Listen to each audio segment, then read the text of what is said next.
Welcome to tonight's Ryco Performance Friday night NiS Top Split on GridVision. We're here from the Iowa Speedway for the first time in the NiS series ever, and we're looking forward to a heck of a race that we are going to see tonight. I'm Austin Edstrom, standing alongside Taylor Burris, and Austin Divershire is behind the production booth as always tonight.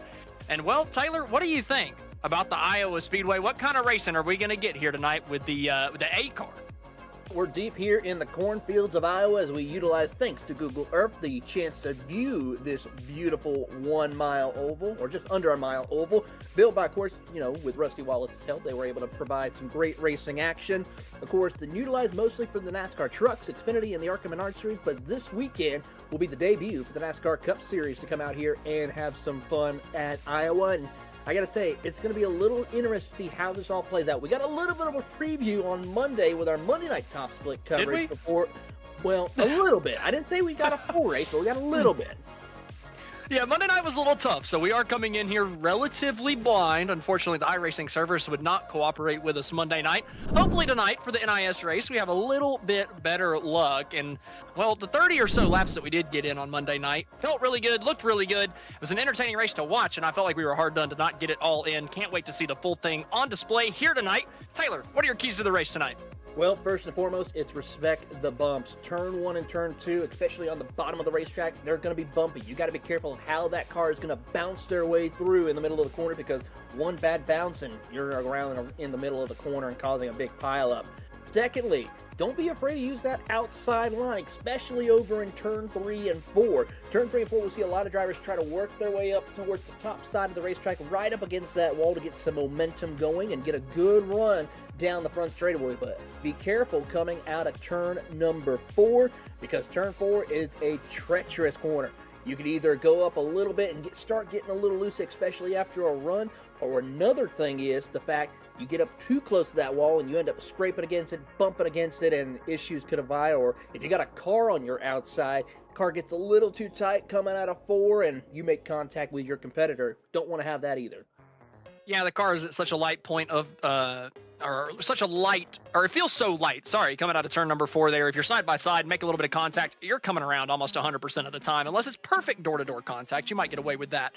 But we're going to move into our broadcast picks. Up first, myself, I think it's going to be Nicholas Vroman. He doesn't have his teammate Garrett Maines to contend with tonight. We know Nicholas puts in a ton of time week in, week out to make those setups fast. I think Nicholas Vroman is going to find himself in victory lane tonight.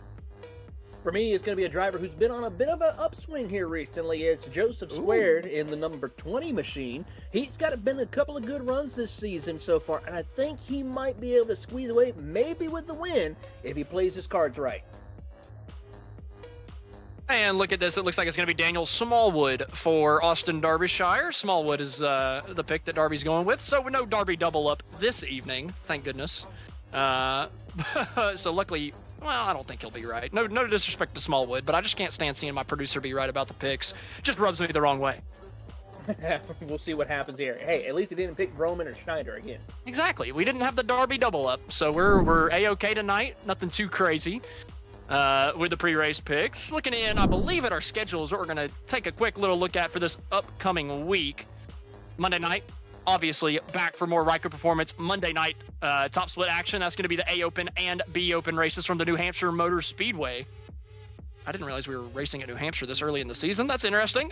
Tuesday night, Champion Power Equipment iRacing Truck Series is going to be at the Nashville Super Speedway, and we're going back-to-back at the Nashville Super Speedway with the Thunderclap iRacing Series the next night. Thursday night, at the Charlotte Motor Speedway, we get the High Slide Racing League, and then back once again on Friday night for some more Ryco Performance Friday night top split NiS action. Busy week next week ahead on GridVision. Be sure to be here and catch all of the racing action, just like you're here to catch the action tonight. I think that this race is going to be absolutely fantastic, and we're going to jump through our starting grid. Joshua Watson up on the pole. I feel like he's been in a little bit of a slump, trying to turn things around here tonight. Patrick Gitter on his outside, Ryco on the inside, Conti on the outside. Row number 2 is going to be Jacob Schneider with Daniel Smallwood lining up in the 4th place position. 5th place is going to be Paul Bergoli with William Price lining up on his outside in 6th.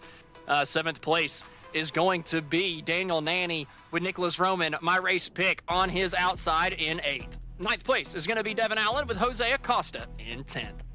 Starting in P11 will be Tyler Marble. Alongside him will be Jeffrey Taylor. Nolan Hodgkins and Sean Rogers will be in row number 7 and 13 to 14. Row number 8 will see Joshua Gathright along with Miller Bonds. In 17th, we'll find Joseph Squared from Clifton, New Jersey, alongside John Paston in that 28 machine in 18th. Rounding out your top 20 is Paul Hill and PB Henry.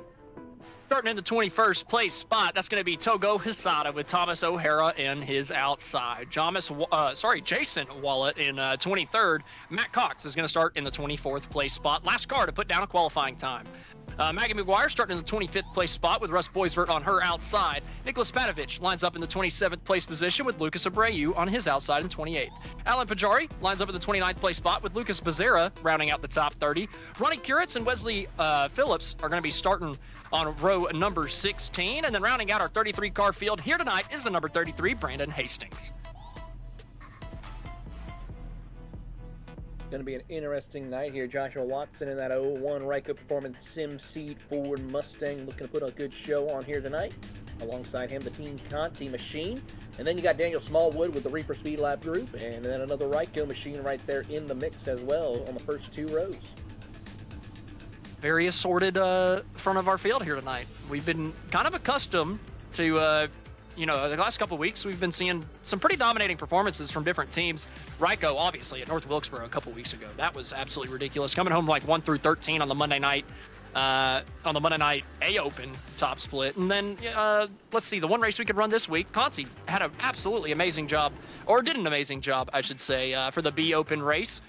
So we're kind of going in here a little blind, though, because we didn't get that A Open. I don't know which teams are quick. And to be fair, I don't know if the drivers do either, because they're all split up at the front of the field between a bunch of different teams.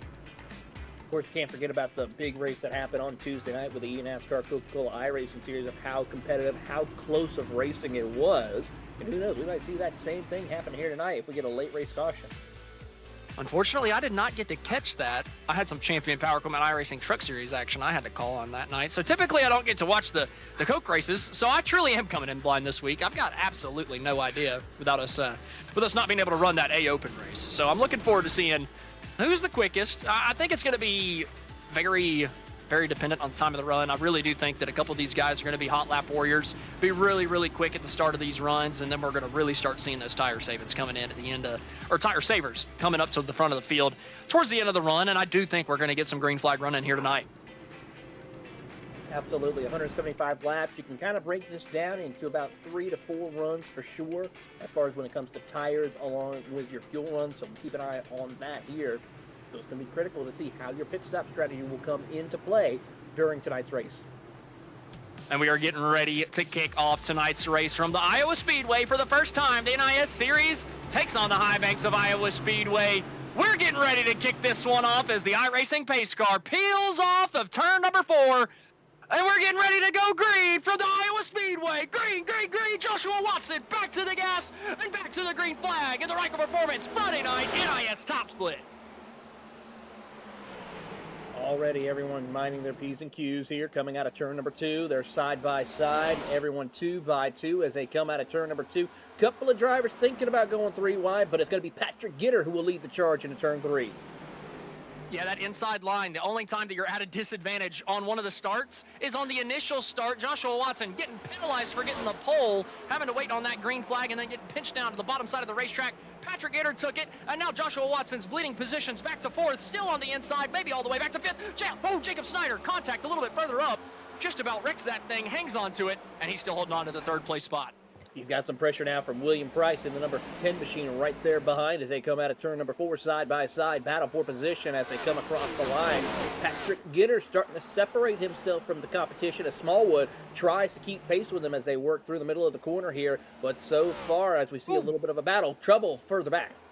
Smallwood got a little loose coming out of turn number 2. Thought he was going to find the inside wall, able to hang on to it. Lost a little bit of momentum, though, letting Schneider get just about to his outside through 3 and 4. But Smallwood just drives it up off the corner, takes the outside groove, and now Schneider looking to his inside into turn number 1. I feel like the inside is more doable in 3 and 4. Through 1 and 2, it's hard to keep the momentum whenever you got somebody on your outside. Somebody loose further back as Nicholas Roman gets by. I believe that was William Price that just about lost it out of turn 2. Yeah, he did. He's now trying to hold on as he battles with Daniel Nanny right there on his outside. And then he's got the 12 machine right behind him, a Paul Brigoli trying to slide up the outside lane to get the spot away. Can't quite do it. Brigoli's going to get all over the back bumper of that Chevrolet Camaro as they come off of turn number 2 and work their way across the back straightaway here. And Price will settle into position knowing he's now got a little bit of a comfortable spot. Brigoli still tries to put pressure on him as right behind him, Devin Allen watches on at 9th. So tough at the beginning of these races, even though you've had the full week behind you, right? You've got plenty of practice under you. You should know how to drive this track. You just never know going into these NiS races. 175 laps, just how much do you push at the beginning? Do you really save, or do you try to push and catch a caution, everybody come down and take tires? Or are you betting on that long run? Are you betting that you just need to hang on to those 4 tires and make sure that they can make it the entire distance of what a first stint would be if we go caution free? It's a tough game to play, a little bit of a guessing game, a little bit of a gamble. But so far, most of the field has kind of cycled into a single file line with not too many battles, not really anybody trying to force the issue too much, except for maybe Nicholas Roman, who was looking to the inside of Joshua Watson for the 4th place position, not able to get it yet.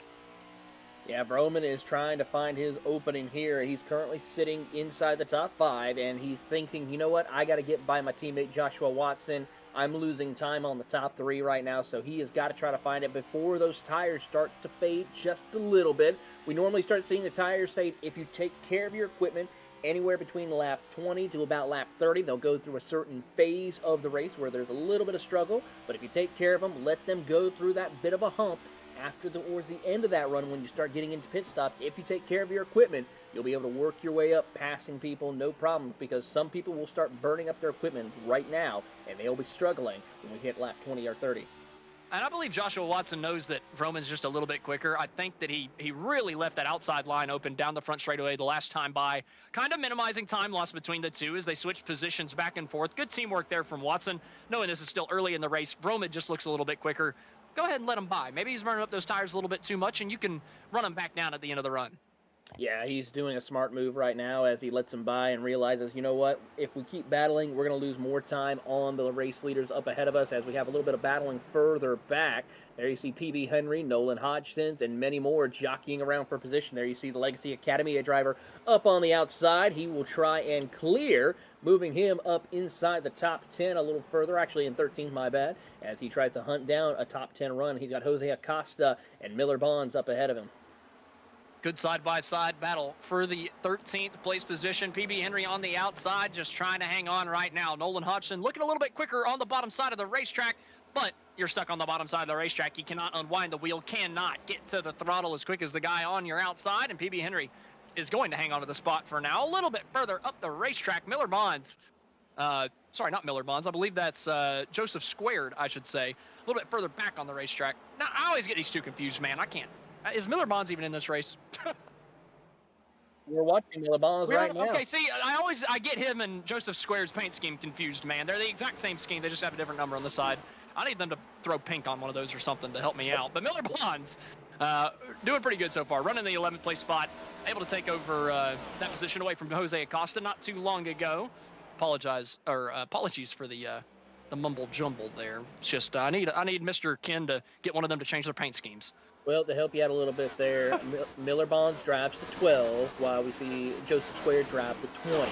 I know, but look, they both have a 2 in them. It just throws me off. Well, Joseph, I think, has chrome number on the top side, while Miller has blue numbers on the top side of his car. No, Joseph has blue on the top of his, too. Oh, he does? Okay. Yeah. They're the same paint scheme. Well, we try.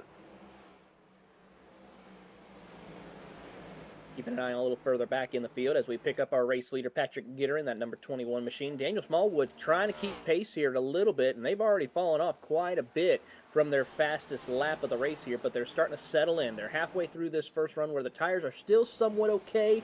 They're starting to fall off a little bit. There's still enough grip, though, to start running some decent lap times for the most part as they come across the line, and it's almost about half a tenth of a second between lap times between your top two for the moment. Jacob Schneider right there as well in the catbird seat, and Nicholas Froman trying to close in. He's another 7/10 back from your top three as they head off into 3 and 4. Everyone pretty much inside the top 10, just single file, wanting to start logging some laps, get a good run going, and then see how their cars are feeling towards the end of this fuel run. Yeah, the guys up front feeling pretty good so far. Gitter has pulled out a 5/10 of a second gap over Daniel Smallwood. Jacob Schneider not too far back, about 3/10 off of the back bumper of Smallwood. Side-by-side battle. Miller Bonds continuing his charge towards the front of the field, looking around the outside of Devin Allen. That's going to be for the top 10 spot. It looks like he's going to get that job done coming out of turn number 4, and it might create a little bit of action further back. Devin Allen is now under fire. Jose Acosta looking at his outside on turn number 1. Working their way through side by side. That 29 machine of Devin Allen is really showcasing some good speed here. He'll slide up in the Outlier Speed Shop machine and slide in front of the driver of PB Henry as we pick up the 21 of Tyler Marble. Ooh, getting a little too close. Got a little squirrely off turn number 4. Gathers it back up as he still battles with William Price along with Paul Bergoli.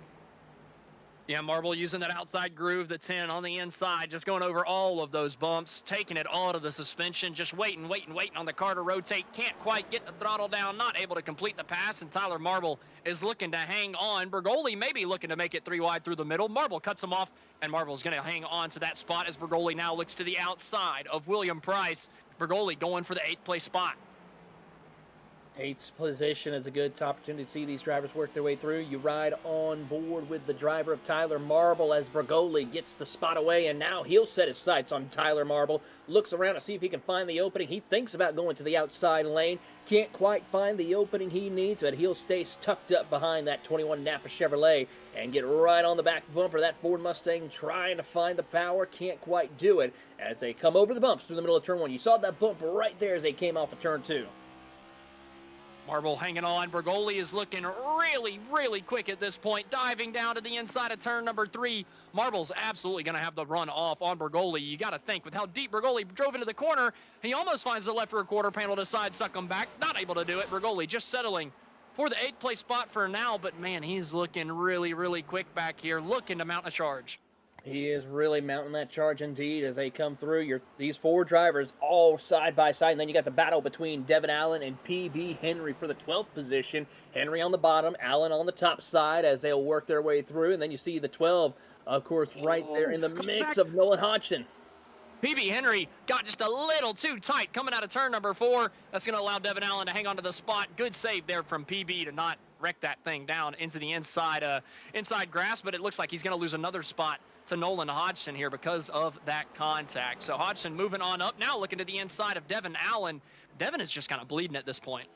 He kind of is, but he's starting to try to build up some rubber buildup on that outside lane to try to get some drivers to go up there with him in the middle of turn 3 and 4. Right now, everyone's sticking to the bottom, of course, through the middle of turn 1 and 2, but also sticking towards the bottom of the racetrack in the middle of turn 3 and 4 as well. Nobody really going up to the top side just yet, but we see Devin Allen starting to utilize that even more to try to get some more rubber, get some more grip, and pretty soon that'll be some fresh, clean racetrack for him as well once the runs start coming into play.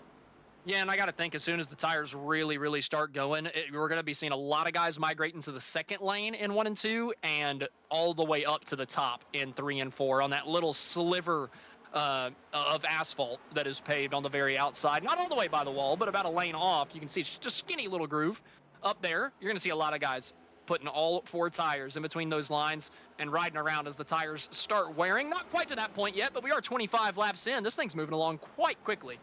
It really is. And, of course, one thing to keep in mind, of course, for those of you tuning in, yes, this is not like we're seeing the partial repave at Iowa Speedway that they'll be racing on this weekend. I have a feeling once they fully finish the repave of this track, because after the Iowa race this weekend, and I believe even after the Iowa race at IndyCar, they're really going to make an effort to start finishing the final repave. And I have a feeling that will be joining the iRacing platform here in the coming months, or at least a year.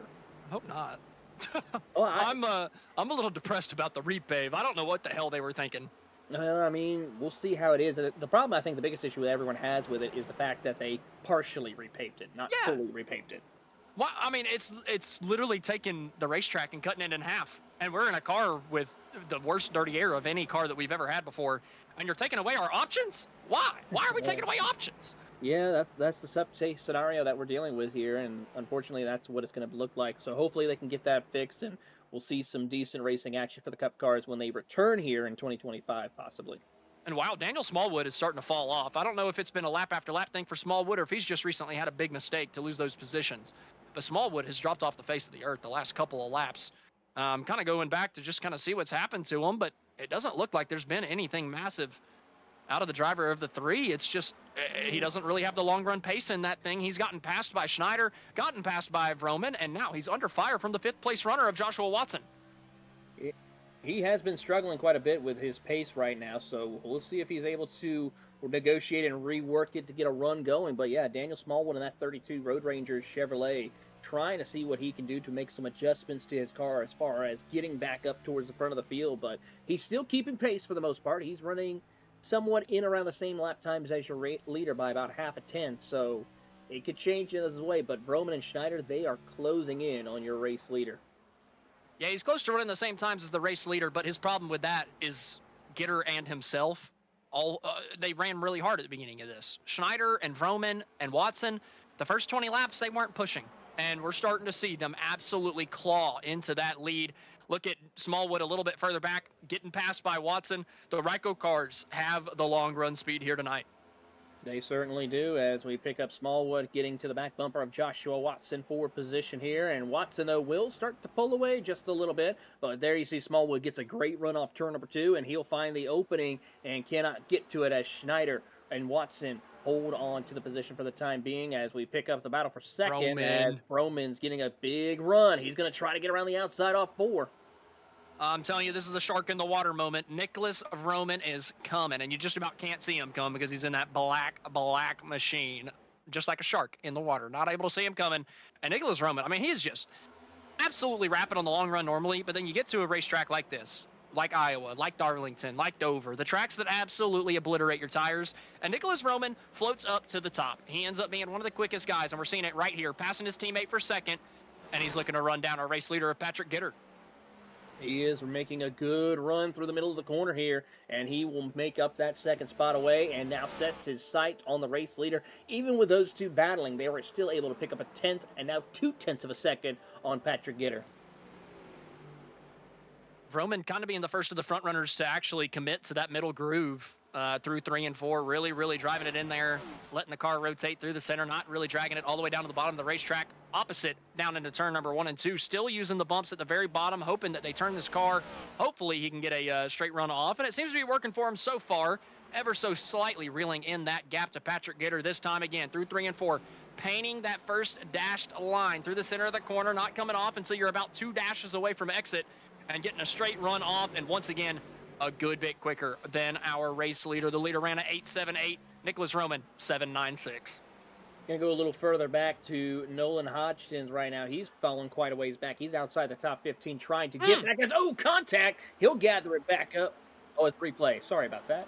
He'll gather it back up here, and he is nearly loops it around, but he's able to hold on for dear life here. We need to bring the replay animation. I don't like the little box at the top. I do that same thing, Taylor. Yeah, same. I feel your pain. I need a big flashing replay button or sign showing up for me. We'll get Darby to hold a big old live. So, but as we watch we'll work on it for next week. But in the meantime, though, he is still in a very fierce battle for position as he nearly lost that control of that car. Hodgson, though, is able to gather it back up. He'll try to get around Devin Allen around the outside for the moment. He's got a little bit of a tow from the draft from the driver, Sean Rogers. He wants to go and try to take a 2-for-1 special right here as Tyler Marbles kind of seems to be the cork in the bottle, causing these drivers to get stacked up because you have from 12 all the way to about 21st right there in this shot as now Marble shoots up the racetrack and everyone goes to the bottom. Gosh, tight in the middle there. Joseph Square trying to come through. Somebody finds the fence a little bit further up. Is that PB Henry that's found the wall 4 wide down the front straightaway here at Iowa Speedway? And it's going to be Joseph Square that comes out on the other side. Best, they're still 4 wide through the middle of the corner. Marble gets loose. Hodgson taking advantage. Cycles out to the top side of the racetrack. He's going to pick up 3 for the price of 1, just like Joseph Square. I tell you what, we were nearly 5 wide heading into turn 1 right there as we are on board with the driver of PB Henry, who is trying to fight this race car a little bit here after getting loose in the middle of the corner here. And now he is under pressure from Devin Allen for the 15th spot as they work their way through. Marble to the inside, try to see if he can get around the driver of Joshua Gathright. Can't quite do it. He'll stay tucked up behind the 89 machine as there we go, some crisscrossing action between Paul Hill and Tyler Marble as they go side by side into turn 3 and 4. These guys are racing so hard back here for about the 13th, 14th place spot. They've gotten it relatively cycled out to single file. So nothing too crazy going on at this moment. But man, a couple laps ago, those 4 wide moments, this is not a track you really go 4 wide at. Yeah, you got the room, but I wouldn't do it. 3 wide even, you're a little concerned, a little iffy on the matter as well. So we're watching this battle here between the driver of Marble and Hill, and they're still racing hard. And we got one driver who's trying to fit the gap right there. That's the 28 machine, I believe, of John Pace. And nope, that's actually the 30 of Jeffrey Taylor right there in the mix. And Nicholas Roman's caught our race leader, but he has not been able to make a move. Got side by side one time, but just did not have the momentum, and he is really struggling in that dirty air that Gitter's giving him in that middle lane of the racetrack. Roman's going to have to start searching around through 3 and 4, finding something different, because Gitter has taken away his preferred groove. We're already falling off by over a second here after 43 laps are ran so far. So these drivers really going at it here and trying to work their way through. It's trouble a little bit further back for Joshua Watson. He was loose off turn 2, but here comes Vroman as they worked up half a lane up the track and try to work their way off turn 4. Schneider in the mix as well, keeping an eye on him as they rocket their way down into turn 1 to the inside. Nicholas Vroman, but Gitter trying to keep that outside momentum going for him as they come off of turn 2. That dirty air is just so difficult to contend with. The tires are starting to wear out, and I told you a few laps ago, whenever they did, you start moving up to about the middle lane in 1 and 2. That's what Gitter's done. Froman hasn't been able to because it's just the dirty air. He's moved up even further in 3 and 4 towards the top side of the racetrack, trying to get anything that he can down the front straightaway, dives it back down to the bottom once again through 1 and 2. He's going to get side by side through the center of the corner, but Gitter's going to have the momentum off, and Froman gets a little snappy on exit and ends up losing a couple tenths of a second down the back straightaway. Just going to have to try to mount one more charge, but Gitter misses the middle just a little bit through 3 and 4 and allows Roman to get right back up to the back bumper. Absolutely, as they work their way around to the back bumper, Vroman tries to find the opening, can't make it work. This is bringing in Schneider closer and closer. Vroman's got to find that opening, otherwise Schneider's going to see, hey, you got past me, I'm going to try to see if I can get back around you to get that spot and the race lead away. Yeah, Schneider just sitting back there in 3rd. Smart thing for him is just to continue running his race. You see the front 2 being just a little slow, Gitter holding up Vroman a little bit, Vroman not able to get by. If Schneider just hangs onto those tires a little bit more for another 10, 15 laps, he'll be the fastest car on track with 20 to go in the stint. So Schneider just kind of, the smart thing to do would just be, calm down, relax a little bit, chill here, just save those tires, and I think that's what he's doing. Watch him go down to the turn number 3, not pushing the car whatsoever, allowing it to rotate itself, not really tugging on the wheel, straight exit off. He's saving those tires. Vroman up front, he's not. Vroman is not indeed here, so he's got everything to take care of and work their way around as we watch. Here comes Vroman with a big head of steam, and got to be careful off turn 2. Nearly hit the outside wall, was able to gather it back up as they head down into turn 3 and 4. He'll look to the inside, side by side, but the big mow right there from Gitter is going to keep him in the race lead for the time being as he just comes barely to the outside wall. Roman's got to hope to get the side draft coming off at turn number 4 to be able to dive him down into turn number 1, maybe pull a slider off, but he just hasn't been able to do it coming out of turn number 4 just yet. Cannot get the power down coming out of there as Gitter's just got the progressive making on his side up towards the top side of the racetrack. And, well, Gitter's just continuing to be able to hang on. That dirty air is not doing any good to Nicholas Roman's tires. You can just tell he is pushing through the center of the corner. And it's not really any fault of his own. He's trying everything he can, but he just cannot get by the driver of the 21. He cannot, and that is just, and this is going to be the game changer right here to see how this will play out. Lap traffic in the way of your race leaders now. The driver up ahead, that is going to be the driver of Jason Willett in the Insomnia Cookie Machine as they come off of turn number 4. He'll be the first one to go a lap down, as then he's got a little bit of time before they catch up to Brandon Hastings up ahead in the 81. Jason getting out of the way for the most part through 1 and 2, actually running Gitter off the corner and finds the fence himself, the 76 into the wall. Gitter got a little slow out of that corner. Vroman had to react, and now he's looking down to the inside through 3 and 4, trying to get any little bit of opening he can over Gitter. not able to do it. He slides back up in front of the lap car coming out on the straightaway. The top 3 under a blanket, but they have another 5 seconds up the road before they have another lap car to challenge. Yeah, that's the second driver to go a lap down. Nicholas Patovich is also 3 laps down currently from the field, so a tough break for Nicholas, and then he's hoping for maybe some cautions to help him get back on the lead lap. But now with more cars getting a lap down or more, it's going to change his strategy quite a bit.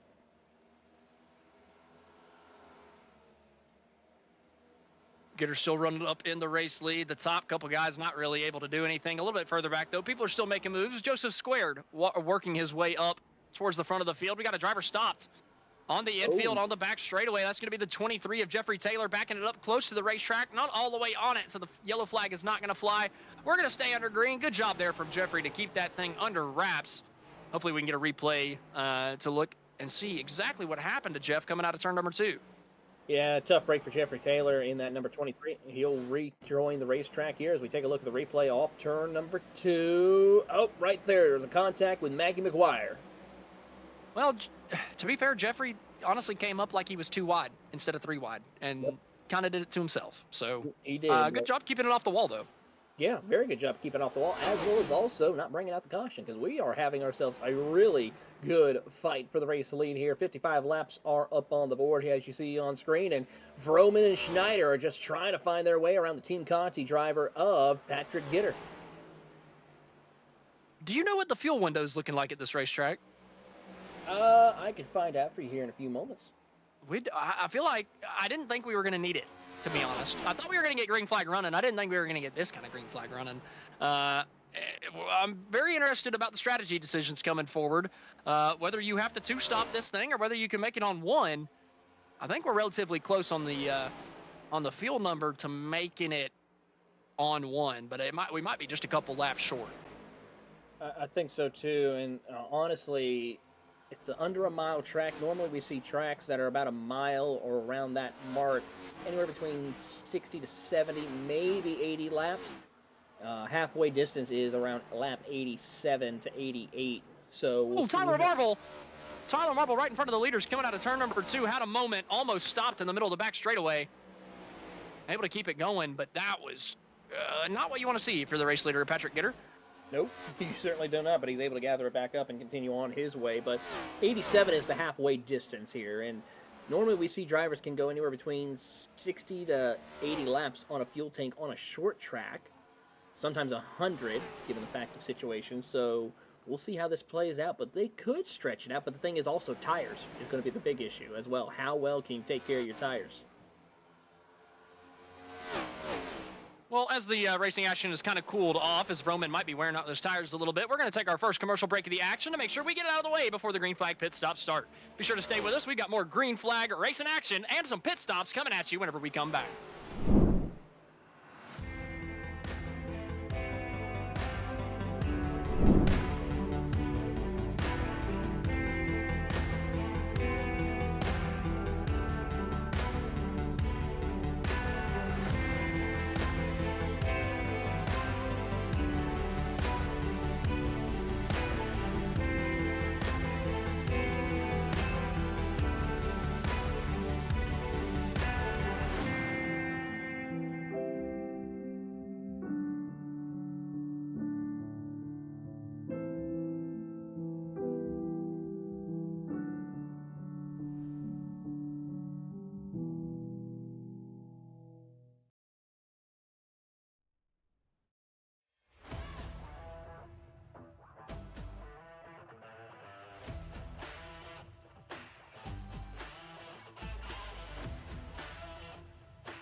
Welcome back to tonight's Ryco Performance Friday night top split. Jacob Schneider has taken the race lead away from Patrick Gitter, and that looks all fine and dandy. It looks very nice for Schneider right now, but his teammate Nicholas Vroman came down pit road right after we went away for a commercial break.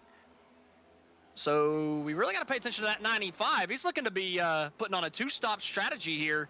I'm not sure if everybody else can make it on one, but Vroman doing something a little bit different, pitting around lap 60.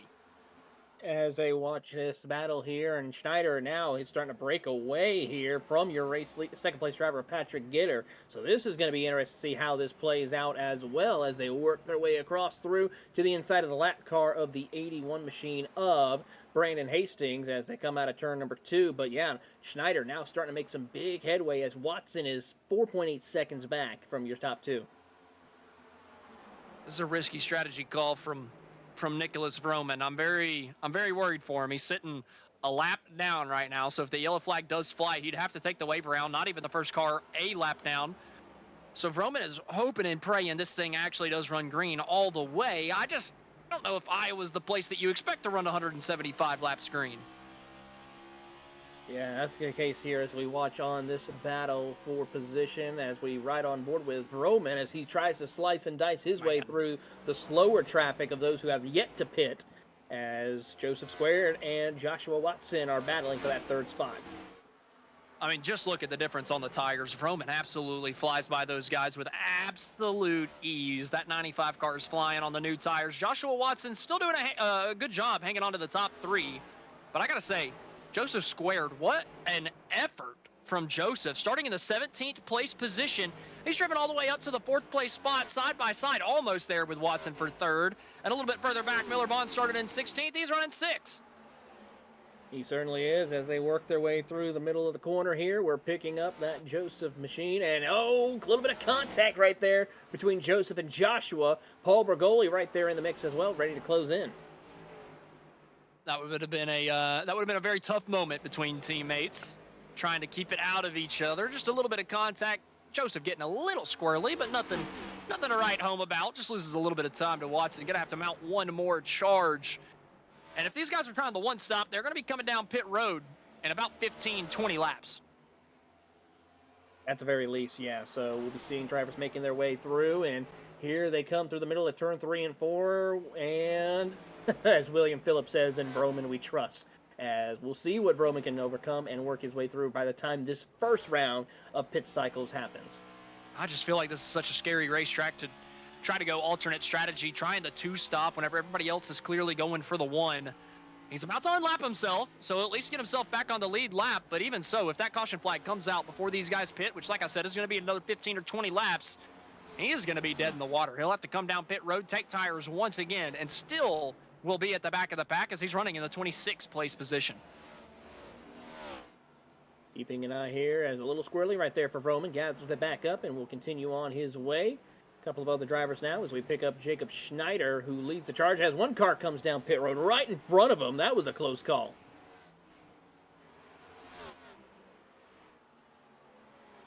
Schneider gets by without a problem, though, but people starting to peel off down pit road. I think this is a little early for the one stop. I don't know why you'd be coming down with 100 laps to go whenever we've only ran 75, but you know what? I'm not going to judge too hard until we get to the end of this thing. He was about to go a lap down, so maybe a little bit of strategy play involved there with that. But Vroman, he's the guy I'm really paying attention to. He's unlapped himself, and now he's just under 25 seconds back from the race leader at the line, and it's actually coming down really, really quick. Already down under 23. He's flying. He absolutely is, and he's really putting the pace down. The question is going to be, how will it work out for him when everybody else comes down pit road? As Joshua Gathright comes down pit road, and we keep an eye on Jacob Schneider and the rest of the field of when they will make their way onto the pit box. 89 coming down right now, getting a couple tires. Going to get back out on the racetrack. Still 100 laps to go in this thing. Schneider is your race leader. He's got a 2.1 second gap over Patrick Gitter as they run right now coming out of turn number 4. A little bit of racing right behind who will be the race leader after the pit stop cycle out. Nicholas Vroman, Alan Pajari trying to get by Luis Becerra. Alan is actually still a lap down, even after he's just gotten past the race leader there a moment ago. So Alan really just trying to have a decent recovery drive, mowing through the field, as he's also come down and put on tires, looking to get every little bit that he can out of it, just like Nicholas Roman right in front of him. Keeping an eye on this as we pick up the 28 machine of John Payson. He is that last car on the lead lap. He's got a little bit of a battle up ahead of him with the 31 of Ronnie Kuritz, the driver from Central Europe, as he's trying to keep ahead. A good run for him so far as we work our way through the middle of turn 3 and 4. It's great to see, though, Austin, that a lot of great drivers here are racing tonight, but we got a worldwide flair. We got a couple of drivers from the middle of Central Europe. We got a couple of drivers from Japan, a couple of Brazilians, of course, who we have on a regular basis. So last week we saw a couple of drivers from Australia and New Zealand. We were over at Sonoma. Yeah, a very spread out field here whenever it comes to the demographics. A little interesting. You gotta love that about iRacing, though. You know, there wouldn't be, I mean, you don't see in real life NASCAR, you don't really see Brazilians, you don't see Europeans. You see an F1 champion every now and again in a one-off ride, but that's about it. Here on the iRacing service, allows everybody to come together a little bit and share their love for NASCAR. Gotta love that as they're 3 wide coming down into turn number 1. Joshua Watson's gotten passed by Miller Bonds, it looks like, for the 5th place spot. So Bonds continuing to move up towards the front of the field. Watson's moving back a little bit, looking back to the inside of his teammate, trying to get that spot back. But Bonds has the outside groove. He's going to have the momentum, and we are inching closer to those green flag pit stops. Keeping an eye here as they work their way through the middle of turn 1 and 2. Paul Bragoli trying to fight his way up through the field, sitting in the 4th spot as he's got Miller Bonds and Joshua Watson all over his back bumper, and Joseph seems to be having some struggles of his own right now as he tries to negotiate some lap traffic. Joshua Gathright struggling a little bit here for him as well.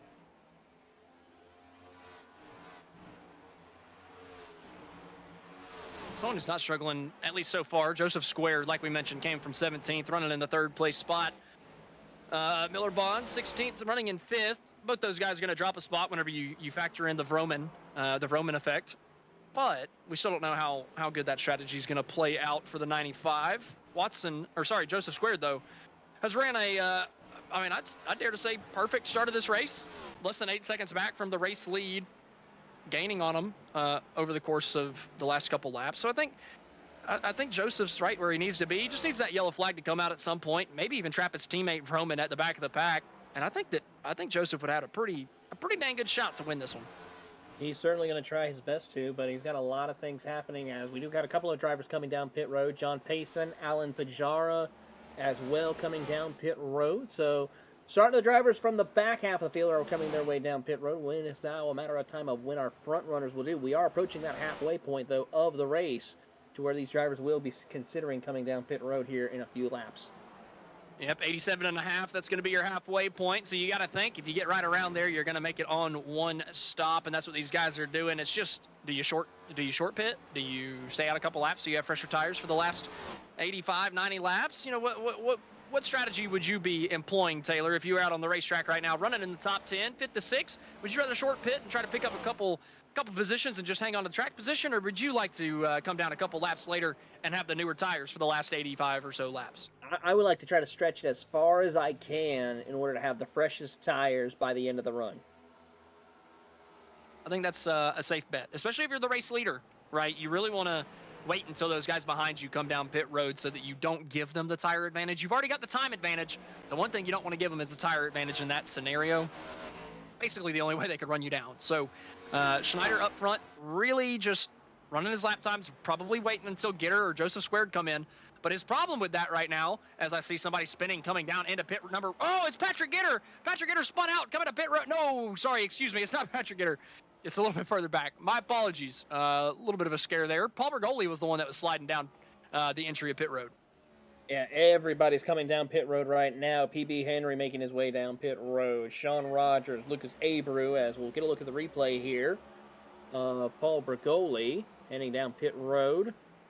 Right about here is when the car starts to brake a little bit and it snaps out behind him, and he tries to spin it around, almost makes contact with the barrels right there on pit entrance, but is able to save it and continue on his way, but we'll lose a ton of spots for sure.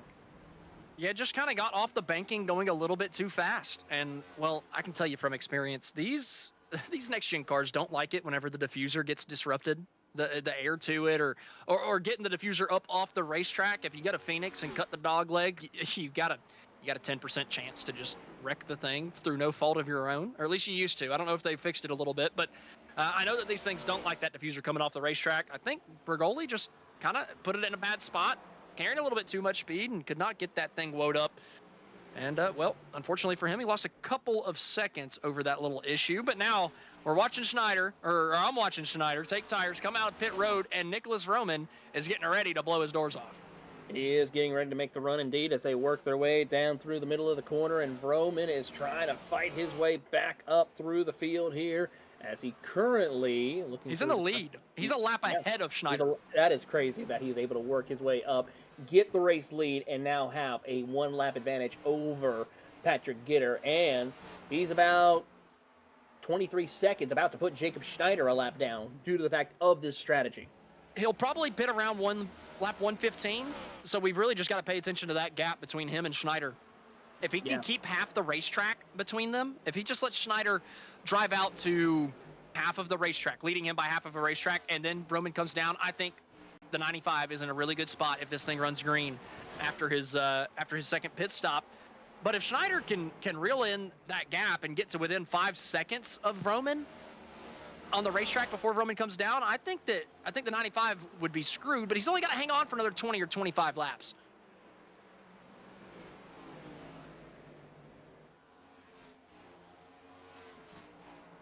So, as according to what live timing is saying, if and when Roman does come down pit road to top off with fuel, at least change some fresh tires on, it would put Schneider ahead of him at the end of this pit cycle.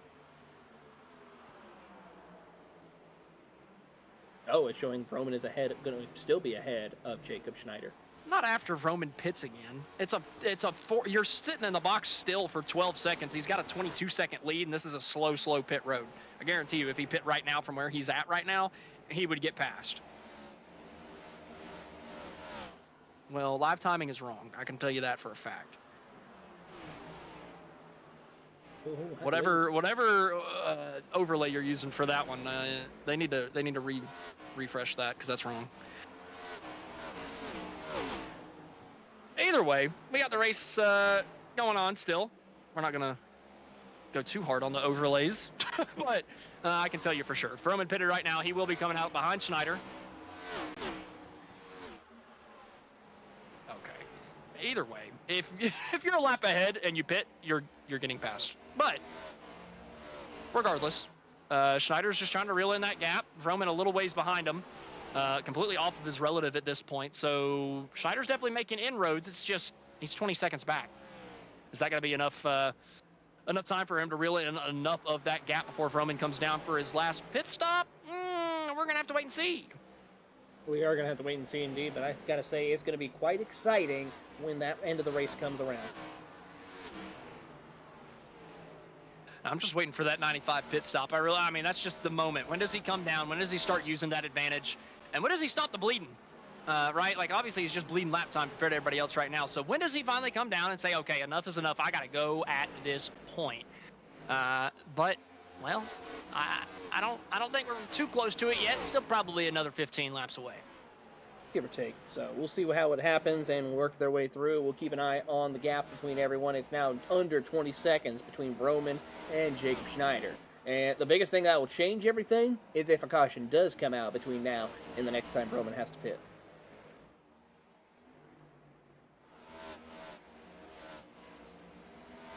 Well, while we wait on that potential caution and while we wait on the 95 to come down pit road, we're going to take our final commercial break of the racing action. Whenever we come back, we're going to see the 95 hitting pit lane and see if he can run down Jacob Schneider after the pit stop. Stay with us.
Racing isn't easy, but experiencing it is.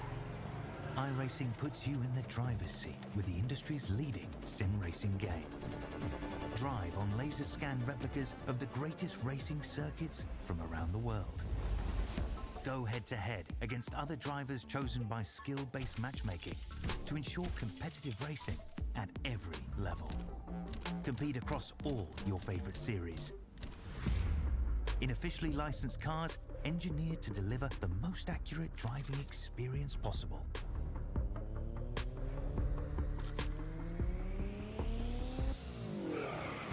Join a race or host your own with players from across the globe. Race against the computer or in a league with friends. Feel the thrill behind the wheel. Visit iRacing.com.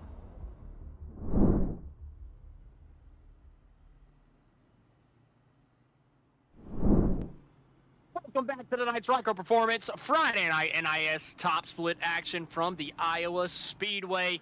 We're under caution for the first time tonight, coming down into turn number 1. Well, they were trying to make it 4 wide there for a moment, but the 29 just gets a little loose and then overcorrects it back up across the racetrack and stops it down on the bottom, so the yellow flag is going to fly. And we only had 3 cars on the lead lap because of Roman's strategy. So Roman lucked out with that one because now there's only 3 cars on the lead lap with tires. 4 if you count the waiver or the lucky dog. So that significantly thins the field unless we get another yellow. Roman's got to be fist pumping the air pretty hard right now because he's got the clean air. It doesn't look like it right now because he's about 27th in line, but that's because we've got 26 cars waiting to take the wave. Yeah, this changes everything as we take a look at the stint lengths and the tires. Of course, your top 4 only have 1 to 2 laps old tires, and then of course you have Russ Bosevert right there also, who was a lap down. He's got some fresh tires. He decided to be smart and not take the wave around here, but everyone else is anywhere between 31 to 13 lap old tires. Yes, everybody taking the wave. It's weird because it really throws this race for a loop. The guys with a little bit older tires have now been bunched up with the guys on a little bit newer tires. So if you're sitting there with, I'm looking down. If you're sitting there with 17 laps on your tires like Paul Bergoli, Joseph Squared right in front of him's got 15. Miller Bonds right behind him has a little bit less than Bergoli. So that advantage that Bergoli might have found on the racetrack from pitting a little bit early, it's gone. And now you have a tire disadvantage and the guy's all over your back bumper. So you got to be worried if you're a couple of those guys.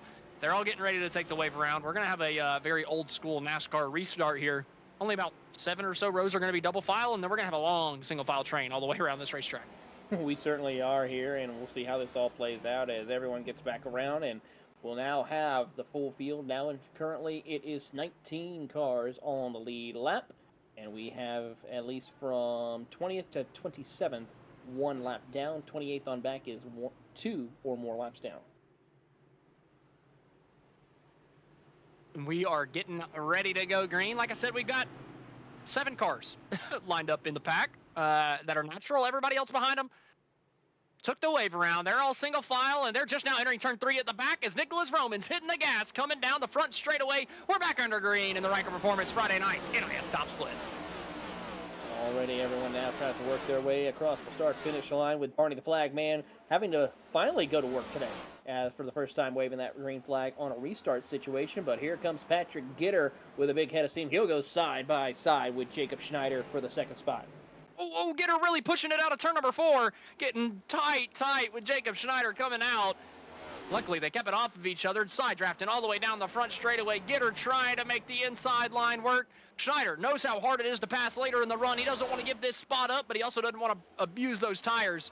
But he's holding off Gitter for now, letting his teammate scoot away out front. Keeping an eye on this battle for position in second. Schneider tries to hold on, but here comes the rest of the field. Joseph with a big head of steam, along with a couple of other drivers as they try to negotiate and catch back up to your race leaders.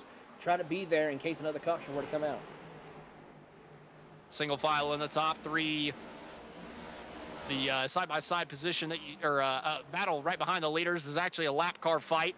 Jose Acosta, Jason Wallet fighting for not even the lucky dog. They're fighting back in the 28th place spot. Both those guys 2 laps down, but fighting in the top 5 on the racetrack.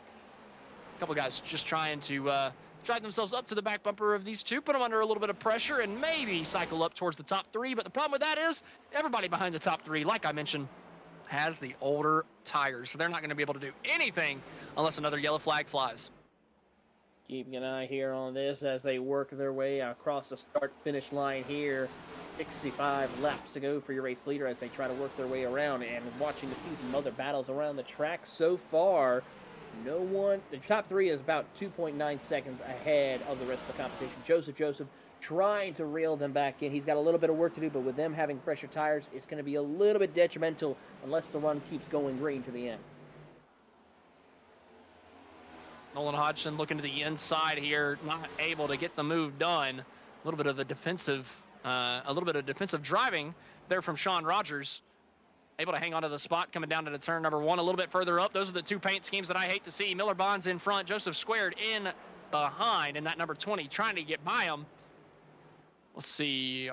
I feel like, is Miller Bonds on a little bit better tires than Joseph Squared? No, he's actually on one lap worse tires than Joseph Squared is. So Joseph maybe just saving him a little bit at this point, expecting this thing to go green to the end.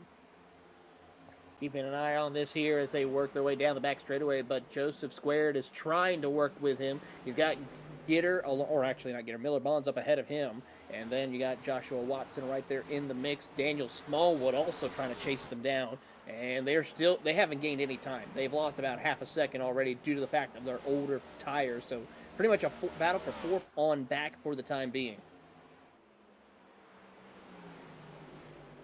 Further up, Nicholas Roman has gotten passed by Jacob Schneider. Schneider's gotten to the outside of his teammate and has taken the position. Where the hell did Jacob Schneider get the run on the 95? I can't believe that Schneider was able to get to the right rear quarter panel. I can't believe Roman let him. He is trying to make a good run here. We'll take a look at the replay here, and he'll go around the outside, hits the wall even. I think maybe Roman might have realized what he did and decided not to push the envelope. Lets Jacob Schneider by. Right, I think going into one is when he'll let him by. These two don't want to go too crazy fighting each other, though. I know that Gitter was a little bit slower than these guys on the long run. But if Schneider and Roman run their stuff out, racing against each other, then at the end of the run, Gitter might be a little bit quicker. Oh, Roman back to the outside. He's gotten there, back to his right rear quarter panel. What a move from the 95. He's not done fighting. He is not done fighting it. He'll go around the outside and try to get the Big Mo on his side and see if he can get the race lead and once again hold it as they come off of turn number 2 down the back straightaway, and Roman has the lead barely by a nose as they head back into 3. Roman on that outside groove is going to be too much for Schneider to handle. I can't believe Schneider got to the right rear quarter panel of Roman, and I can't believe Roman got back to the right rear quarter panel of Schneider. You would think that they would be defending that thing like their life depended on it, but no. Both of them pass each other in a handful of laps. We're swapping the lead back and forth between two of the only 3 guys that you think could even take it at this point if the yellow flag does not fly. Looking at our track map, or not our track map, but our track facts. 86-degree track temp, not too hot for these guys. A decent bit of grip in the racetrack tonight. Not anything too crazy. We're not in the 70s whenever it comes to track temp, but 86, that's not too hot. These guys are finding some grip out there. Yeah, they really are starting to find some grip here with that hot weather starting to come in. It was actually hotter earlier on, around 91 degrees here was the race temperature earlier. Now it's dropped down a couple of degrees, so the good news for that. As we watch, keeping an eye on this battle here further back with Joseph Squared, as some of the cars that were a lap down or more are trying to fight their way up through the top of the field. That's Luis Berza, who is trying to get his chance to get one of his laps back. Nolan Hodgson looking to the outside of Joseph Squared here. Nolan is 2 laps down, trying to do anything he can just to pick up the couple spots that he has on his lap. There are about 4 drivers that are on the 2 lap down, or have the 2 lap down status applied to their name. And Hodgson getting around the 20 of Joseph Squared. I've got to look for Hodgson. Hodgson, 26 laps on his tires. He did not pit under that last pit stop. I'm very surprised that he's still 2 laps down.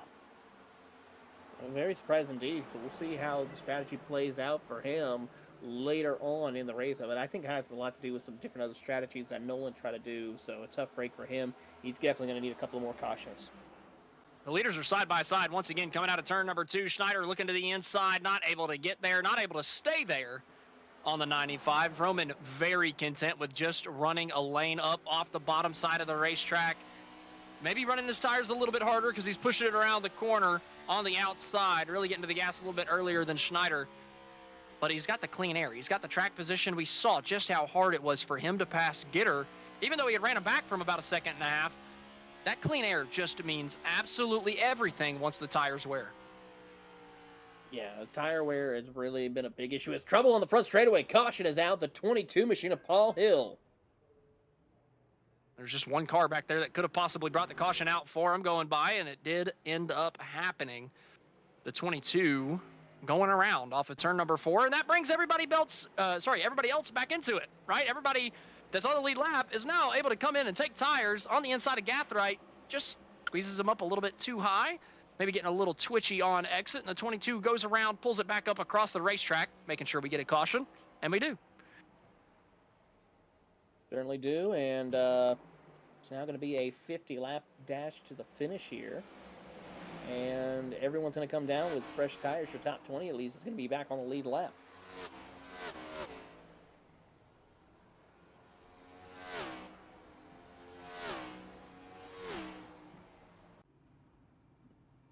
I think Paul was able to stay on the lead lap with that move, too. So it ends up being pretty beneficial for him. I mean, not beneficial. He definitely lost a couple spots, but it could have been a lot worse. Coming down pit road, going to have to see who wins the race off. Does anybody slide through their box and create a little bit of mayhem up front? Roman stops on the sign. He's A-OK, and I believe everybody's down into their boxes getting 4 fresh tires.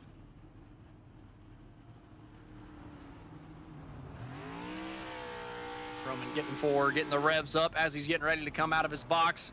Staying to the inside line. Coming out of pit road, he hangs on to the lead. Schneider hangs on to second, and Patrick Gitter is going to hang on to the 3rd place position.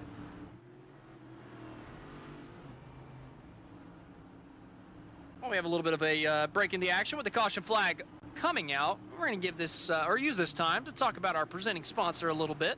At Ryco Performance, we're more than a setup shop, we're a performance provider, preparing you weekly with data and setups to get you ahead of the curve of the competition.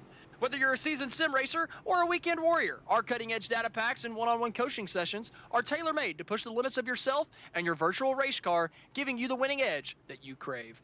Why should you choose Ryco? Well, we have expert craftsmanship by a team of seasoned builders, cutting-edge performance enhancements tailored to your vehicle, and unrivaled coaching and reliability to handle the most demanding circuits on the iRacing platform.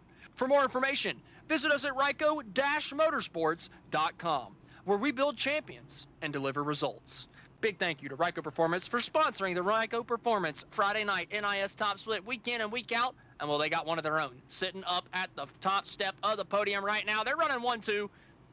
Conti not too far behind in 3rd. What could Patrick Gitter possibly do on this restart?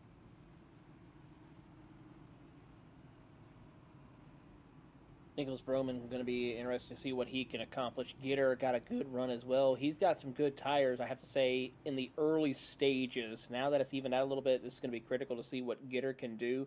And now Smallwood also is now back up to the field here, so this is going to be a bit of exciting. And now we have 27 cars on the lead lap. And we're going to have less than 50 laps to go whenever we take the green flag.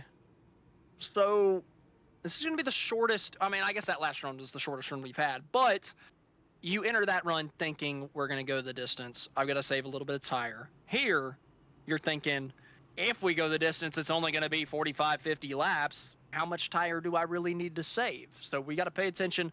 How heavy does some of these guys up front save? Do they hang on to the track position, or do they try to save for the first 30 and really get after it for the last 15 and try to make their passes then?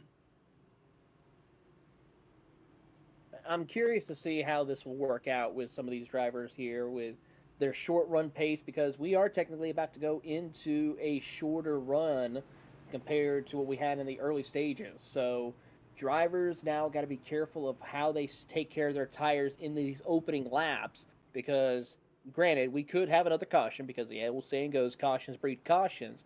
This could also mean we can maybe still go green to the end, and drivers need to be careful of how this will play out with their tires towards the end of the run. So those who are coming down pit road who've already got fresh tires, as we see one car come down, that is Ronnie Kurtz, who comes down pit road in the Outlier Speed Shop machine. top off with fuel and maybe consider even getting some fresh tires as well. Yeah, a little bit of a late pit stop there for Curitz as the field starts to double up coming out of turn number 2. We're going to have, 47 laps to go whenever we hit the line this time by. So like you mentioned, not the longest run of the night. How heavy do you push the tires? Do you hang on to them, or do you really push them at the beginning, expecting another caution? We are getting ready to find out. The iRacing pace car is getting ready to pull off down to pit road for what could be its final time of the night. Nicholas Roman getting ready to come through the restart zone once again. And we're back to the green flag as Nicholas Roman is back to the gas. And we're back racing from the Iowa Speedway. Here they come down, and already 3 and 4 wide as they enter into turn 1. Roman checks out, though, on the competition as Gitter looks to the inside. Smallwood trying to find his way around Schneider as everyone just jumbled up in there heading into turn 3 and 4. Yep, side by side for third. Gitter trying to hang on to the spot. Smallwood trying to take it. Gitter somehow gets to the inside of Jacob Schneider rather than Smallwood putting him under pressure. Gitter trying to take second rather than losing third. Might be a losing battle, though, on that inside line as they are lined up nose to tail on the outside. One little slip up from Gitter, and he loses third.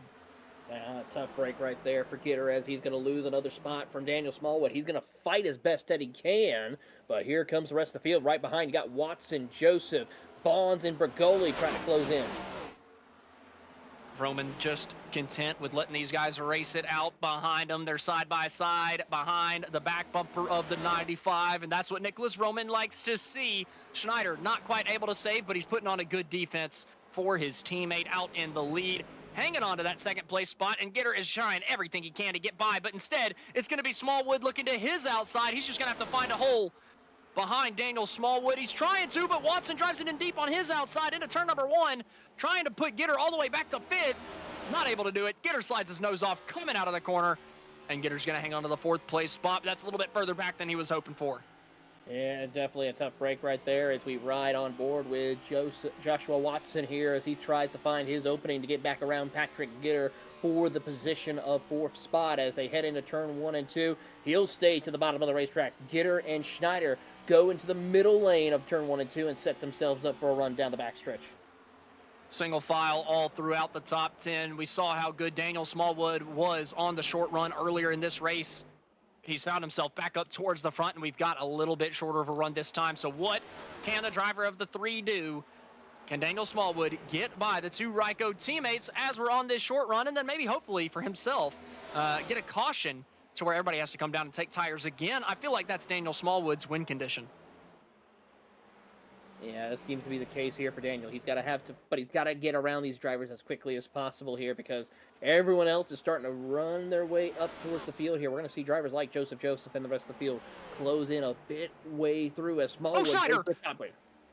Schneider got down to the bottom of the racetrack, but he did it a little bit too quick. At the back end, kicked out, and he loses the spot. He's just going to give it up to Daniel Smallwood, not fight him down to the corner, and go defensive against Gitter through the middle of 3 and 4, cut it back down on exit to try to get the run off, but that is not what Schneider wanted. Just a little bit of a moment through 1 and 2.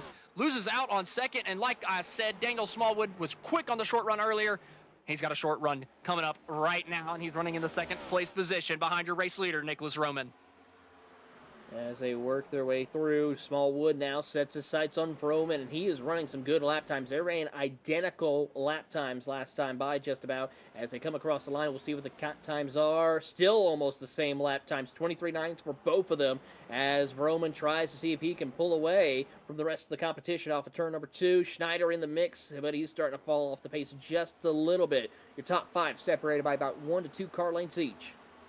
I can tell you right now, Nicholas Roman is hoping and praying this thing runs green because he's got Daniel Smallwood behind him, who we saw really fell off after about 30 laps. And that's a buffer that has been placed in between himself and his teammate and Patrick Gitter, and it's just drug them back a little ways. Schneider, 0.7 of a second off the back bumper of Roman. Patrick Gitter, a full second off the back bumper. And yeah, Daniel Smallwood's in there in second. And we've been talking about a short run pace, but at some point we know that those tires wear out just a little bit more than the Ryco guys, a little bit more than the Conti guys. So if you're Roman, you're smiling a little bit that you see Daniel Smallwood in your mirror. Keeping an eye here, Smallwood starting to close in a little bit more. They're still running identical lap times. In fact, Last time by, Gitter was faster than anyone in the top 4. Watson a little bit faster as well in the top 5, so he's starting to make some headway as he tries to put the pressure on Patrick Gitter. He'll look to the inside, side by side, heading into turn 1 and 2. Watson getting to the inside of Gitter. It's going to be tough to complete that pass. The tires have started to wear out just ever so slightly. 13 laps into this thing, not quite as much grip as Joshua Watson needed on the inside. Trying to look to the right rear quarter panel of Gitter this time. Can he get to it? Coming out of the corner, Gitter unable to slide up across the nose this time. Joshua Watson now in the preferred groove, the outside groove, coming down into turn number 1. Looks to be able to take that 4th place spot away from Gitter. He's going to power out of turn number 2 and down the back straightaway, and we're going to move Joshua Watson up to the 4th place spot. Watson is definitely a man on a mission right now as he wants to see if he has a shot to go up against his team boss right there of Roman as they make the run across the front straightaway here, closing in on 25 laps to go, currently around 30-ish laps to go here in this race. Watson now under immense pressure, unable to get away right away from Gitter. Patrick looking back to the inside of Watson, trying to take the 4th place spot back, but I just don't think that he's going to be able to do it on the inside. He's got to find the right rear quarter panel of Watson, just like Watson found his right rear about a lap ago. Unable to do it here. Looking down into turn number 1. He's thinking about it. He's looking at that outside groove, trying to get the gas down, and he does. He gets the throttle down, and he's back to the right rear of Joshua Watson, and he's going to take that 4th place spot back as they dive down into turn number 3. Watson will have a little bit better entry, but Gitter is going to have the exit coming out of the corner. And coming down the straightaway, Patrick Gitter moves himself back up into the top 4. Keeping an eye here and watching on Gitter is putting a good fight. And how about this? Schneider, he wants to have a shot of the 2nd place again as he'll try to go around the outside of Smallwood. Smallwood shuts the door as they work their way down the back straightaway. Schneider now tries to go to the inside. Smallwood goes to the mid lane as they come out of turn number 4. No issue, though. Smallwood holds the spot for now. 31 laps to go. How long do those tires hang on for Daniel Smallwood? Did he learn anything from that first stint? Did he learn how to save the tires? Can he back it down in the early run so that he has something later? Right now, it is looking pretty good. We're about 18 laps into this thing, and Smallwood is still looking quick. He's beating on the back bumper of Roman, trying to get there out of turn number 4. Not quite able to get the power down to get the momentum, but he is there. Roman, that smile is gone. It's turned into a frown. He is worried sick about seeing Daniel Smallwood all up in his mirror. Keeping an eye here on this battle for position. Smallwood tries to get his run down on the bottom of the racetrack. Vroman stays middle lane off corner exit, and so far not able to do anything this time around. He'll try to pull away. He pulls away by about a couple of tenths there on Daniel Smallwood for the time being. Roman stretching out that gap out of turn number 4 through 1 and 2. He looks pretty tidy as well. Smallwood not able to get the momentum that he had just a handful of laps ago. He was bringing in that gap corner after corner, but the last 2 laps have just not been there for Daniel Smallwood. If we reach the point of no return for that Reaper Speed Labs Chevrolet. While we watch this battle here, Austin, I gotta say, this is a great time to watch our leaders, but have a Ryco Performance rev it up moment. I think I like the sound of that, and you guys are going to like the sound of this Ryco Performance rev it up for sure.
really hope you enjoyed that Ryco Performance rev it up moment as a Ryco Performance Mustang is leading the field. Not too many laps to go in this one. We've crossed over the 150 lap mark, coming to take 155, so we've got 21 laps to settle this thing.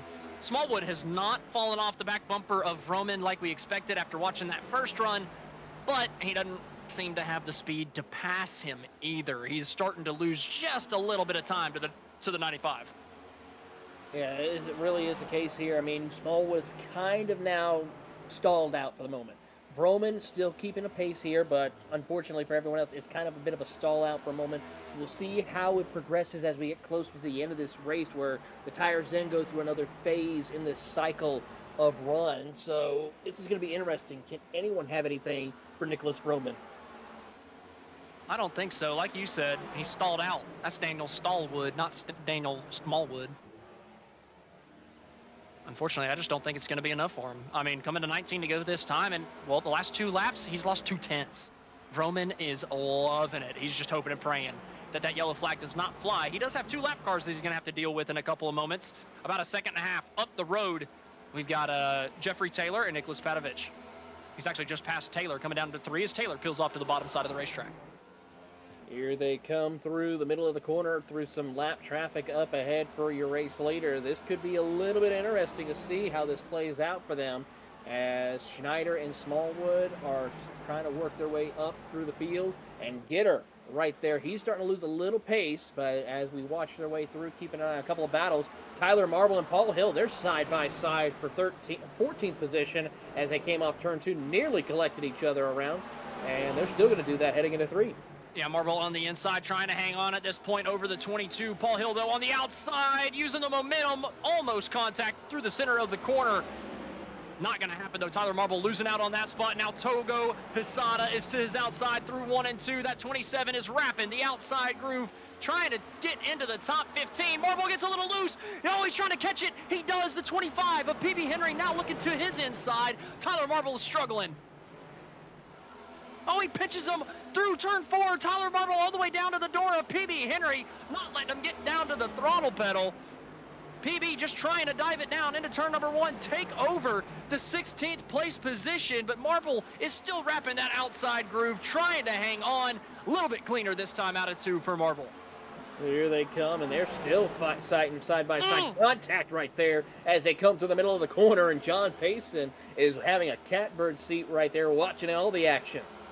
Yeah, Marble might have just pinched him down a little bit too much on the entry of the corner there, caused that contact, and he's going to lose out on the place. Oh, but as he gets to his bumper, might be trying to give the 25 a shot, doesn't quite get there.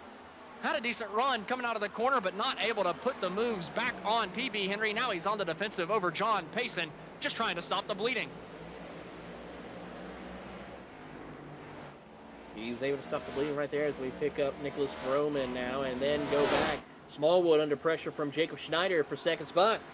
We were talking about it. He's got the short run pace, but after about 30 laps, those tires fall off of a cliff. And, well, we're on lap number 34, 35 of a run. And Smallwood's tires are starting to hurt. Schneider has caught him. He's passing him on the inside. And Patrick Gitter looks pretty quick back there, too, trying to put himself onto the last step of the podium as Daniel Smallwood gets past for second. And that 32 just does not look like it's got the same pace that it had a couple laps ago. Here they come through the middle of turn 3 and 4. Schneider takes that second spot away. What will Gitter do now as he tries to get his third spot on Daniel Smallwood? This is the spot where we saw Smallwood start to taper off a little bit after a bit of a run here. So we'll see how he's able to hold on to that free spot. Gitter, though, putting the pressure on, and they're right there behind. It is Joseph Squared as he gets a good run. He's got some separation. Don't know if he's going to be able to get anything inside the top 4, but he's going to have a strong top 5 finish as Miller Bonds and Paul Bergoli battle for the 7th position. Great run from Miller Bonds. I got to say, I think Miller's improved pretty dramatically over the course of this season so far, running up in the top 8, trying to take 7th away from Paul Bergoli. Miller's found a lot of speed over the last couple of months, I gotta say, and he's looking pretty quick here, trying to hang on to the top 10. Unfortunately for him, he was going for the move to pick up a spot. Instead, that's going to put Matthew Cox on his outside, and Cox is trying to take over the 8th place spot. 8th position here, and contact. Bond squeezes William Price into the fence. Price was on his outside. And Bond said, "No, sir, you are not taking this spot away from me." No, sir, indeed. And it nearly caused another caution here as William Price is on the airwaves, giving a little bit of a wave of the finger, like, "Nah, don't do that, please. That was not good." Yeah, I've come to the point of my iRacing career where if I'm on the outside of somebody like that and they drive off the corner like that, I typically keep my foot in it and let them turn themselves into the wall. I feel like that's the only way to teach people a lesson. To be fair, or not to be fair, but William Price didn't do that. He had every opportunity to end Miller Bonds' race there, and it would have been Bonds' fault. Instead, he was maybe a little bit too nice, I gotta say. It certainly was. Close call, though, as Gitter looks to the inside of Smallwood to take the third spot away. Yeah, like we mentioned, Smallwood is just hurting on the older tires now. Does not have the pace late, gets a little twitchy on the top side. You would expect him to get a run over Gitter coming out of the top side of the corner, but Gitter was a little bit quicker coming out of 2, and then he dives it down into the bottom of 3. How did Gitter find that grip down there to actually get the momentum on Daniel Smallwood? Until about the middle part of the front straightaway, Smallwood finally fights back, but Gitter is going to be far enough ahead, entering turn number 1 to potentially slide his nose off. Smallwood tries to stay to the outside, gets a little bit too tight, finds the fence, and he falls back to 4th, and he's under pressure from Joseph Squared now. Oh, goodness me, this is going to get exciting here, because here comes the rest of the field. Paul Bergoli goes to the top side, high, wide, and handsome. Almost hits the outside wall right there off turn 4, gathers it back up, but we're going to watch to see what Sean Rogers can do. He'll pinch William Price down to the bottom of the racetrack. Oh, tight battle here for about the 8th place spot. Miller Bonds trying to hang on now on the outside. William Price, the guy he just put in the fence a couple laps ago, was looking low, looking to his inside. He closes it off entering turn number 3. Bonds with a little bit higher line than Price, able to wrap the outside, and now Price is in a battle with Sean Rogers. Rogers gets to his outside and takes the place away down into turn number 1, and now Bergoli's on his outside. Bergoli's going to put the pressure on him as they come out 5 laps to go. As more contact a little further ahead between Rogers as well as also Miller Bonds. Ooh, little tight entering the corner there for Rogers on the outside, throwing a little bit of a block on Paul Bergoli.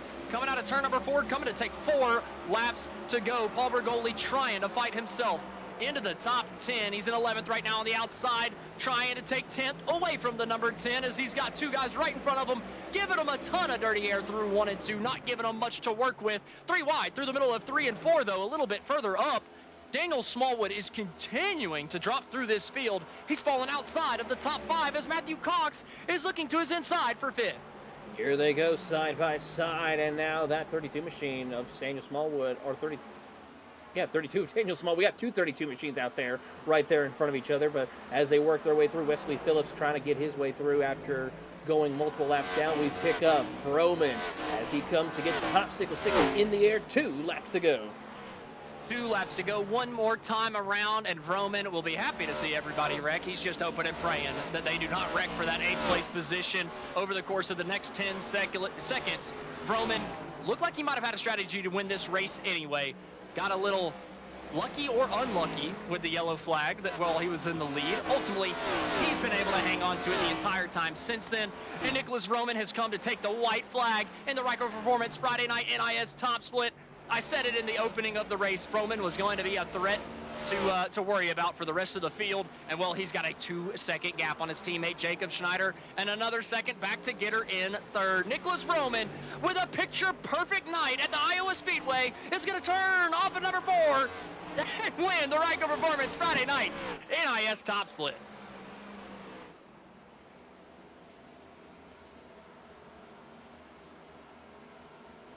Got a little tongue-tied there, but somebody who did not get tongue-tied all night, at least not with his feet on the pedals, it was Nicholas Vroman. Nick ran a hell of a race in that 95. I mean, we were really into that strategy call a little bit earlier. We didn't get to see it completely play out, but we knew that it still played into his hands with so few cars being left on the lead lap and him being left in the race lead. And, well, the end result is him doing burnouts on the front straightaway of the Iowa Speedway for the first ever NiS Friday Night Top Split, Iowa. What an absolute run here, and a couple of drivers saying over the radio they just ran out of tires, and tough break for them as they try to battle it out, but Nicholas Vroman doing what he does best, burning it down in NiS competition. And as Roman continues to burn it down, we're going to take our final commercial break. Whenever we come back, we're going to have interviews with the top 3 finishers. Be sure to stay with us to hear from our race winner, Nicholas Roman.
Welcome back to tonight's Ryco Performance Friday night NiS Top Split. We're going to run through our final race results as we have just finished up here. Nicholas Roman finishes at the top step of the podium. His teammate Jacob Schneider finishes in second, and Patrick Gitter for Team Conti finishes in the top 3. Matt Cox with a hell of a drive from the mid-20s, finishing in 4th. Joseph Squared in 5th. Daniel Smallwood 6th. Joshua Watson 7th. Sean Rogers in 8th. William Price in 9th. And Paul Bergoli rounds out the top 10.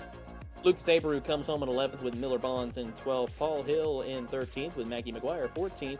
Toga Hasada will be in 15th with PB Henry 16th. John Payson 17th position. 18th is Ronnie Kurtz with Joshua Gathright. And Tyler Marble rounding out your top 20. 21st place was Daniel Nanny with 22nd. Alan Pajari, Thomas O'Hara, Russ Boisvert, Devin Allen finishing in 25th. Luis Becerra, Nolan Hodgson, Brandon Hastings, Jose Acosta, and Jason Wallet round out the top 30, with Wesley Phillips, Nicholas Patovich, and Jeffrey Taylor rounding out the 33-car field. That's going to do it for the final race rundown. Next up, we're going to pull up our 3rd place finisher and get to talk to Patrick Gitter a little bit. Patrick, you had a heck of a start to this race, lining up in the 2nd place position and taking the lead on lap 1, using that clean air to your advantage. Was the car just not quite the same whenever you got stuck in the dirty air after that weird caution flag in the middle of the pit cycle? Yeah, I think it was a couple things. Definitely dirty air, and then track position is so big here. It's very difficult to pass. So my my strategy was just going to be try to get up front and hold on to it, and then just a combination of lap traffic and battling for position here and there. It worked for a little while, but then once that came into play, it started to fizzle off a little bit. Well, Patrick, you still had the speed all night, obviously, finishing in the top 3. Great finish for you at the end of the day, even if maybe you feel a little bit hard done because you led so many laps in the early going. But you made the move pretty late on Daniel Smallwood, and y'all seem to have really good long-run pace, but it didn't really touch your short run. You were unbelievable in the short run, especially whenever you had that clean air. Were you hoping for a caution at any point towards the end of that thing to split up that last run to maybe give yourself another chance? You know, I was thinking about it. I don't know that would have had too much of an impact at that point because I was 3rd or 4th. I mean, I think my only shot would have been if we got a restart. I was lining up on the outside 2nd row and just got a good jump on the restart and could somehow put it 3 into 1 maybe. I don't know. Those guys up front, Nick and Broman and Daniel too, I mean, they all ran a heck of a race. So I mean, they were going to be difficult to pass regardless if you got a caution or not. Well, nonetheless, Patrick, a great top 3 finish at the end of this one. The first time that we get to go to Iowa Speedway for an NiS race. So congratulations to you here tonight. Who do you have to thank at the end of this one? Yeah, man. Definitely Team Conti performance. They gave us a really good set this week, and honestly, this was a track that I just came into the week knowing I needed to improve on, and Michael was kind enough to help me out and figured some things out. So appreciate his help and the team over there in general. Got to thank Martin PC for supporting them, Seminary of Designs, and certainly you guys in the booth for helping to do the broadcast. Well, Patrick, congratulations once again on the top 3. We're looking forward to seeing what you can do next week whenever we go to New Hampshire. 10-4. Thanks, guys. All right, that was your 3rd place finisher, Patrick Gitter. Big thank you to him for coming up to the booth, giving us a little bit of a chit chat. Next up, we've got our 2nd place finisher, Jacob Schneider. He's standing side by side with Taylor Burris. Here with Jacob Schneider. Jacob, I mean, a great night for you overall. Top 2 finish here, and you put on some great runs, and in fact had a heck of a battle with Patrick Gitter. Walk us through your night as far as some of the challenges maybe you had to deal with battling and racing here at Iowa. Yeah, Dirty Air is pretty treacherous, and Rome and I were on the same setup, so it pretty much, you know, we're dead even, so that Dirty Air is hard to overcome against him. So, yeah, but good job to him. That I had the long run pace, I think, and the yellows at the end just didn't play into my favor. Yeah, it was good racing with Gitter too. We had some nice clean side by side racing, Smallwood as well. Yeah, just fun racing here. What do you think, I mean, even though it's a totally different track in the real world right now with Iowa, do we think we could see some decent racing, more to come with racing here at Iowa in the future? Yeah, I hope the race on Sunday is as good as this one was. I don't know. I know they're trying to repave it in real life. I don't know if we'll ever get that GAN or not, but I kind of hope they leave it the way it is. It's pretty fun racing. Well, before we let you go, Jacob, anyone would you like to give a shout out to? Yeah, Ken and Roman at Ryco. They build pretty great setups, and all the guys at Ryco, all the support. We've had a good week this week. That is Jacob Schneider coming home with 2nd place finish here, and joining us next here on the booth with our great Austin Edstrom is going to be none other than Nicholas Vroman, and he is standing by with Austin Edstrom. Well, Nick, I mean, you had a heck of a race here tonight. I thought one of y'all were going to move them, but I guess not. Anyway, now we got Nicholas Roman in the booth. Nick, welcome back. We've become used to seeing you in the booth pretty frequently, and we're not really too surprised to see you at the top step of the podium here tonight in at Iowa. What do you have to say for your race? And talk to us about your strategy a little bit. I know you didn't get to play it all the way out, but were you pretty confident you were going to end up finishing that thing at the top step, even if we ran green? I think I would have finished top 3 still if that would have went out. Now whether or not I would have got the win or not, I don't know. I don't think I would have. I think the one stop's definitely the way to go, but I wasn't gonna gain any points on Gary or anything this week, so I was like, let me just try something different and see what happens. Very unfortunate that caution came out because that was gonna be a fun race though. Well, Nick, it still ended up being pretty fun from the booth anyway, but can you talk to us about, the difficulty to pass? You ran up on the back bumper of Patrick Gitter relatively quickly and just could not get by him for 20, 30 laps until you came down pit road for that off-sequence strategy. Did you enact that strategy because of how difficult it was to pass? No, I came into this race pretty much knowing I was gonna do that. There was a couple times where people were spinning when I was about to pit. I was like, fuck, this ain't gonna work out. I'm gonna get a fucking caution when I come down pit road and be screwed, but luckily that didn't happen. But yeah, it's hard as shit to pass here, man. It's basically impossible to pass on the bottom unless the guy at the top messes up. Point breathing, Jacob, man, he's been fucking way faster than me all week long, and I've been nowhere close to him. But the clean air and giving him dirty air definitely helped me get this victory. Well, Nicholas, congratulations on winning tonight from Iowa. Who do you have to thank at the end of this one? Yeah, man, shout out to Jacob. Jacob puts in a hell of a lot of work on these fucking setups, man. More than anybody else on the team, more than me. So huge shout out to him, man. Again, he probably should have won this race, but circumstances got me to lead on that timely caution, and I ended up getting it. But Ken, I don't really want to talk about him. Everybody else in the team, man, Team Ryco, they did good as well. And everybody on track, man. We had one caution, I think. So that's 2 cautions, 1 or 2 cautions, whatever it was. But it was good. Good race overall. Shout out to Gitter. Good clean racing. You guys in the booth. And shout out to Jacob Small Arms.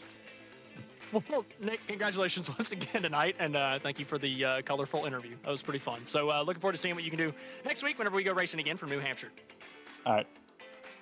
All right, that was a race winner, Nicholas Froman. Big congratulations to him once again tonight. And that's going to do it here from us at GridVision. Taylor, what did you think of tonight's race?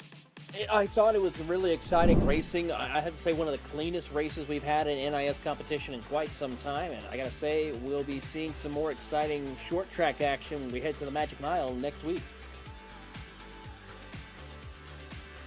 Well, we're going to look at our schedule real quick. Like we said earlier, Monday night, Ryco Performance, Monday night top split. Once again, New Hampshire, Nashville, back-to-back on Tuesday and Wednesday for Champion and Thunderclap. Thursday is Charlotte with the High Slide Racing League, and Friday night, once again, at New Hampshire for the Ryco Performance Friday night NIS top split. That's going to do it here from us at GridVision. From the entire GridVision team, we'd like to thank you for watching and participating in the chat. For more information on getting your league broadcasted or starting your career in broadcasting, contact us on Facebook, X, or email us at info@gridvision.live. Congratulations to Nicholas Roman on winning tonight's race from the Iowa Speedway. This has been Austin Edstrom, standing alongside Taylor Burris and Austin Derbyshire. We will see you next time on the grid.